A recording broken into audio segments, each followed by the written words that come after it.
Welcome back to Nasdaq Trade Talks. I'm your host, Jill Malantrino, Global Markets Reporter at Nasdaq. We're coming to you live from the Investment Advisors Summit in Austin, Texas. Joining me for this segment, we have Tim Clift. He's the Chief Investment Strategist over at Envestnet. And we're going to learn more how Envestnet PMC is the advisor's advisor.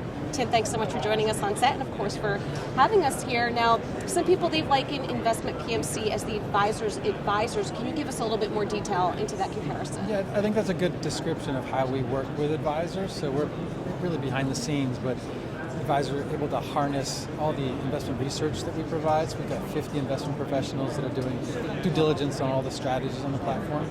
And they're coming up with the best recommendations for advisors. So we have tens of thousands of products available. And for an advisor to take the time to do the due diligence, to do on-site visits, and then do all the documentation that they really have to have. So if anything goes wrong, they've got the backup. Handing it off to a third party like PMC, behind the scenes, gives them kind of the power of a big institutional investing arm, and then they could focus on what they really are great at, right? Working with the clients. All right, now have you seen any changes in investor strategy and how they're managing assets?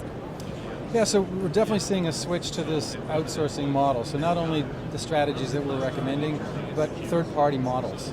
And instead of advisors doing all the selection themselves, picking individual stocks or funds, they're outsourcing it more and more. So our third-party strategist platform and our UMA platform, where all the models sit, we saw 30% year-over-year growth in that segment. And also, when we look at switching, so when advisors switch, we go back to 2018, all the product switches that happened, 38,000 product switches when they moved an account to a different product. By and large, they were moving them into models and out of their own as managed portfolios. All right, now, speaking of the markets, where do you think we're headed for the remainder of the year? And if you knew that, we would be sitting here on your own private island. Right. I think we've had a great year so far. S&P's up almost 17%. In any given year, that's a fantastic return. I think a lot of the good news is already kind of built into the market, so I don't think there's a whole lot of upside. I mean, to keep that trajectory, we're a third of the way through the year, then you'd be looking at a 50% return. I don't think we have that in the markets. I think it will be a little bit more stagnant go through this summer. I think there'll be some, a little bit of more walls of worry that build up again. So I think we can eke out a little bit more gains. I think GDP could continue to get a little bit better, but I think we've gotten most of the gains for the year so far. All right, here's another $1 million question. In this current market environment, how do you position portfolios? Yeah, so we've had a big run-up, right? This whole bull market has been a great run-up. You're in a 60-40 model at the beginning.